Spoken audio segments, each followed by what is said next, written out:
Welcome to the Way to Go podcast. I am Bill McMinn, pastor of Eagleville Bible Church. I probably don't even need to say it because probably everyone who listens already knows that. But in case you did, yeah, that's who I am. And Mark, our worship pastor, here with me today. And we've been talking about a lot of stuff, man. Just in these podcasts, we did one on myself and Teddy on how Christ impacts your life and manning up. And now we want to do one on what's appropriate conformity. And go ahead and read that verse the Lord's kind of put on your heart to share today. Right. Romans 12:2, it says, "Do not be conformed to this present world, but be transformed by the renewing of your mind so that you may test and approve what is the will of God, what is his good and well-pleasing and perfect will." You know, one of the things I've always seen, Mark, as far as being conformed to the present world, I called it this years ago, a homogeneity factor. In other words, where everyone has to be together and think the same. And there's always been this push that I've seen for ages that we need to think the same way on everything. And you always know as a Christian, that's going to be a tough sell because some of those things, some of the world things, some of the things the world thinks doesn't jive with what God thinks or what God says. Therefore, I can never just go with the flow because that flow at times is taking me over waterfalls that I know that I just can't do. But I've always seen the pressure. And so when it says here, don't conform, it's like Jell-O in a mold. So Jell-O conforms to the mold. And what it's saying is, don't conform to that mold. Right. That the world's, but there's always the pressure. There's, I call it the tyranny of conformity, you know, and when you've got things like Black Lives Matter, Blue Lives Matter, All Lives Matter, you know, debt, status, how about politics coming up? Man, if you don't see it my way, we got some complete division. There's no chance for us to be friends. There's no chance for us to have a civil conversation. It's like, why in the heck do I have to be under that tyranny, that pressure you're talking about, to conform to your way of thinking? You know, I don't have to do that. And especially for me as a Christ follower, that's going to inform my conformity. You know what I'm saying? Like that Christ and his ways are going to inform my conformity. Well, I think there are certain things where you start to realize that you're looked at like you're a dinosaur if you think it, like if you have a traditional definition of marriage between a man and a woman. Oh, now wait a minute. Where I'm like, no, I mean, a pair of gloves is a left and a right. Two lefts don't make a pair. They never will. I mean, what are two left gloves? They're two left gloves. I mean, that's what it is. So, I mean, you can't, you know, we've been pushed up. We're trying to redefine gender in our world today. So there's all kinds of stuff that's going on that you look at and it's a puzzle, but there's always been things for people to be arguing about. I mean, back in the 60s and early 70s, it was the Vietnam War. And people would argue and fight about that. And some, of course, we're pro-American patriots. And some saying, hey, you know, we shouldn't be involved in this. And they have demonstrations and 4 people get killed down in Kent State. And, you know, a lot of bad things were going on. And I think that it's probably been true of every decade that I've ever grown up. I mean, there's something, and you realize that the beauty of a country like America is we don't have to all be the same or think the same. No way. Actually, that's the strength of America, is the opposing the opposite. That's actually a strength, you know, when we have opposite viewpoints and we can mend those two opposite viewpoints to make one great point that will compel us, you know, to something that'll change our current culture. And I can love, like you said, you know, the ethic of the Bible is I'm supposed to love. I'm supposed to love my neighbor as myself. I'm supposed to love God. I'm supposed to love even my enemies. Yes. And to me, conforming to the world would say, well, I only love you if you're like me. Exactly. Well, no, I mean, I can love you whether we agree or not. And that's what tolerance is. Now, I don't accept everything. I think we live in a world where there's a difference between tolerance and acceptance, where we live in a world where, no, I can tolerate that we're different. I can tolerate you have a different morality or a different viewpoint, and I can live and let live.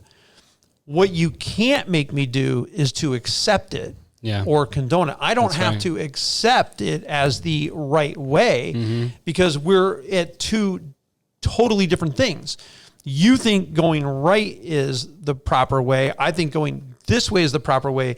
We have to be free to go our own ways. I don't have to accept that you're right and that everything is right because it's not even possible. 1 + 1 can't equal 2, 3, 4, 5, 6, 7, 8, 9, 10. It just can't. I can't. So to me, I can tolerate that we're different. I don't always accept that we're different. But in our world today, the conformity to the world is saying, no, you have to accept. You have to accept it. Yeah. Bill, what, for our definition purposes, what is worldliness, man? I mean, when you look at worldliness, what would you say is when worldliness? When he said don't conform to this present world, right. Typically when the word is a Greek word cosmos, and it means that it's the world as opposed to God. It's the world as... Okay. Doesn't really take God at his word. It's a world that's just kind of going with the flow, and whatever your passions or your appetites would dictate, then that's the way that you should go. So if you're a kind of person who wants to take advantage of women in college, and you're out partying and drinking, and your thing is, I want to sleep with as many women as I can, forget what that does to them. Forget if it's right or wrong. That's just what I want to do. Yeah. There could be some that would say, well, yeah, hey, as long as it makes you happy and it feels good, do it, and so on and so forth, where the Christian would say, well, no, because the Bible says we're supposed to be moral. We're supposed to treat each other with respect. That's not the right thing to do. So we're not going to conform to that pattern. And that clearly is a pattern. If you go to college campuses today, that is a pattern. We would say, no, that's not what we're going to do. So we can't conform just because everyone else is doing it doesn't mean it's the right thing to do. Yeah, I mean, I'm reminded of John chapter 1. I just was reminded of it just sitting here right now. It says that Jesus was in the world. The world was created by him, but they didn't recognize him. Right. It's a whole system that doesn't recognize Jesus as Lord. Right. You know, that is the world system, in my opinion. It's it's ungodliness. You know, it's anything that's opposing to God. So when we talk about it in that way, what would conformity... Yeah, but the thing is, Mark, and not meaning to interrupt, but we all know what it is, because here's why. We have a sin nature. This is not rocket science. Myself, Bill McMinn, that's right, wants to do bad stuff at times. Yep. And that is your worldly or fleshly tendency, you know. But just because I want to do it doesn't mean it's the right thing to do. I might want to eat ice cream 24/7. I might want peanut M&Ms to be my food source. Yeah. It doesn't mean it's just because I have an appetite for that doesn't mean it's the right thing. I might think some other guy's wife is the best thing on the planet. Can't do it. No, no. It doesn't matter. Right. It's like that's where your morality comes in. Right, but in that analogy, though, I'm sorry, I interrupted you now, but in that analogy, though, the world might say, you know what, if that's what makes you and her happy, then you should pursue that. No, the world would say also, that'll probably make your marriage better. Oh, yeah. I've heard them say too. it. Sure. But I also like the movies like, I think it was called Unfaithful, where the one girl's telling the other girl who's involved in an affair, but she doesn't know it, but she's like, never getting involved in an affair. It always ends badly. Yeah. Her affair did end badly. It was a tragic movie as it came down to the unfolding. What a mess she created for her and her husband and her family because of her affair. And I thought that's a realistic statement. It is. It ends badly. But there's the other part of Hollywood that's going to tell you, oh, no, it'll improve your marriage. It's better. It's just how everyone is. Girls, that's just how guys are. They're just going to be man whores, or they're just not going to be faithful. And by the way, these like terms that I'm using right now, these are things like I hear in the last 2 weeks in conversations with people in the secular world. That's the kind of stuff I hear them talking about. Yeah, and I hear you talking a lot about lawlessness, you know, and the idea of lawlessness. There's another great example of worldliness is a system that's lawless as concerning God's ways. You know what I'm saying? Lawless in biblical ways. Right. So don't be conformed to the world, but be transformed. Yes. The idea of the Christian is that in Christianity is not that you're going to be like everyone else. There's a transformation, like a caterpillar turns into a butterfly. It's that different. Like it's transformed by the renewing of your mind so that you know what God's will is. And I think that if you ask me in very real terms, what's helped keep me on the straight path and from really making a train wreck out of my life, because I will promise you, I could have easily made a train wreck out of my life. Yeah, I'm not good because I am good. Do you know what I'm saying? I don't treat people nicely because I am naturally nice, and parts of me are, but go with the flow on this one. I do certain things because it's the right thing to do. Absolutely. And I'm going to hold my tongue at times and not bite somebody's head off, because biting their head off would not be the right thing to do. And that's where God's will and this transformation and the renewing of my mind has impacted me so much. Absolutely. Because I realize in very real terms, in very real ways, whether it's in traffic, it's out there in my dealings with other people, there's that challenge, Bill. Like even what Jesus said, treat others like you want to be treated.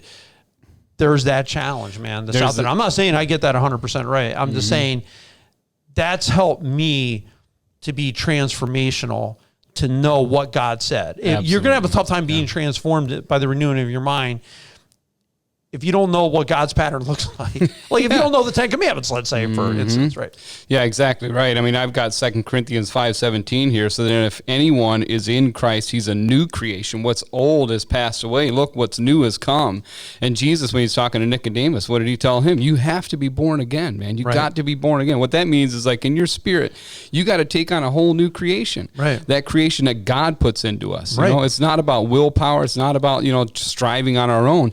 No, God comes into our life and he transforms us. I love how you put that, the caterpillar to a butterfly. Right. That's exactly the point I'm trying to make, is that's the example is you become transformed when Jesus Christ is in you. Right. There's a Romans 7 battle. To do good, but you end up doing bad, that kind of thing. There's flesh that we battle every day. There's our fleshly desire, our worldly desire. We need to rise above that and be transformed in the way we think. Isn't it interesting? A lot of times, God won't give you more than you can handle.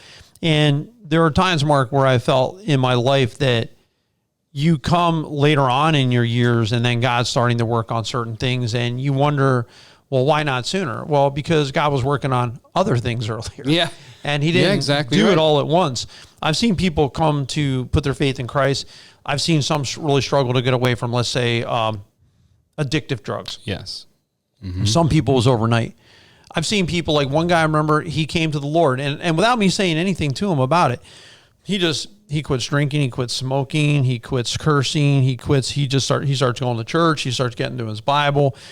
There were certain things that had happened in his life that were very crushing in his marriage, but he held it together. Like he really held it together, and it changed his life.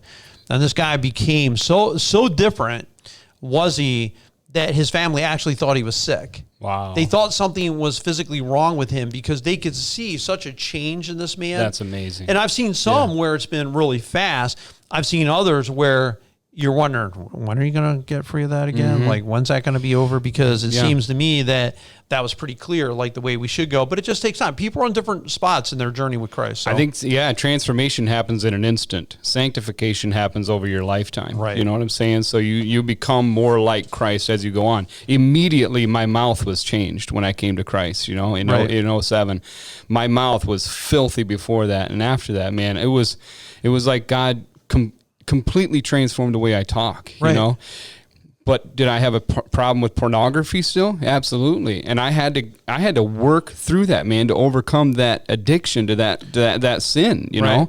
And I held on to Jesus the whole time, man. It was such a battle, but his help, by his grace, I'm overcoming that. You know what I'm saying? And it hasn't been an issue for years. Now, I know the scriptures say, be careful lest you fall when you think you're standing, but you know what? I'm trusting God through all of that. That was what transformation did. And the biggest key to that transformation is coming into a relationship with Jesus. I mean, you have to submit to his leadership. It wasn't until I said, you are Lord in my life in this area, that it really took action, But then we struggle too, because we come into that and we say those words, but then there's that struggle to be patient with that person who's driving us nuts. And that could be your kids, and typically your kids will test your patience more than anything else on the planet. But I've just found that it's a process, and sometimes it seems for me that it ebbs and flows. Like there's sometimes you feel like, wow, man, I'm so close to God. I feel like, woo, on fire. And there are other times where you feel a little more distant. Not that God changed anywhere, and I don't go by feelings, but I just realize there's some ebb and flow. And so there's that constantly striving to, like anything else, you might fall behind on it. If maybe you're falling behind on contacting your friends, you're falling behind on exercise, you're starting to get off your diet, whatever it is. I think sometimes in our spiritual disciplines, we start to get off a little bit where maybe, man, I haven't read my Bible this week, or man, I'm only like praying for 30 seconds or a minute. Yeah, I really need to get out there, spend a little bit more time with God and just get alone and, ask him questions, because I always have questions, Mark. I have questions all the time. Well, Lord, how do I handle this? What do you want me to do? What should I say? Am I handling this right? And I'll pray and I'll let God guide me. And I think that's one of the important things of being kind of transformed. Absolutely. It's just the ability, not to use this like up there super spiritual language, like, oh, Jesus, you're Lord of my life today. To me, that translates down into, how did you want me to handle that again? That's exactly right. Right. Yeah. How, and did I do that right? Like, Lord, am I disappointing you in what I'm thinking right now? Like, is this not what you want me to be doing? And I think those are questions that throughout our whole lives, so our dying day, we're going to have these kind of questions where we're going to ask the Lord, hey, right now, God, what is it you want me to do? And sometimes I feel a little bit bad if I didn't pray about it first, because sometimes, man, I'm decisive at this point. I wasn't always, but I mean, at this point in my life, I don't have a hard time making decisions and hey, let's go. And then even my trip out west, did I pray about that first? Like, I'm trying to think about it. I was thinking about that the other day. I'm like, Bill, did you ask God about that? Or did you just make a decision? You know what I'm saying? Or did you just make a decision? Because I've been thinking about it, talking about it, I'm doing it for years, you know what I'm saying? So it's not like a new thing. Bill, I love what you're saying because we titled this show Appropriate Conformity. Right. What you're doing is conforming to God and his ways in your life. You know what I'm saying? There's a way to conform toward the world. There's a way, you're instructing us right now. There's times when we need to conform to God and his lordship in our life. I say here, we need to stay very close to Jesus in these days, being renewed in our minds by spending a lot of time with him, his word, praying, and recognizing his Spirit's leading. Right. Those are the key elements to conforming to his ways, the appropriate conformity. And I really don't think that God made it as far as, when he says don't be conformed to the world, obviously that's because that's possible. You can say no. Yeah. And I try to realize that and remind myself of that. Bill, you don't, and even people, whether they're, involved in drugs or involved in some type of adultery, immorality, you don't have to do it. Mm-hmm. You can say no. You might have bad thoughts in your head, bitter thoughts, angry thoughts. You can say no to that. Yeah, you know what's going to help us? You know what's going to help us the most in that, though, is listening to the Holy Spirit. Right. That's one of the best things God does for us. When he transforms us, it says that he puts his Spirit within us. Right. His Spirit leads us into all truth. Right. When we're talking about decision-making and conformity of any kind, we need to be talking to his Spirit. We need to be recognizing his leading and his voice, and following it. Right. The fruits of the Spirit, too. We need to be operating in the fruits of the Spirit. Amen. He gives us those things so that we can help people in this life. Right, but I don't think that God made it, like I started saying before, this impossible thing. Because I think we throw a lot of ideas out there, and let's say if somebody who's maybe a new believer, or you're kind of wondering about it and you're listening to the show, and we don't want to throw so many words out there like follow the Spirit and fruit of the Spirit, and you're like, what are you guys talking about? Listen, God did not make this complicated. Nope.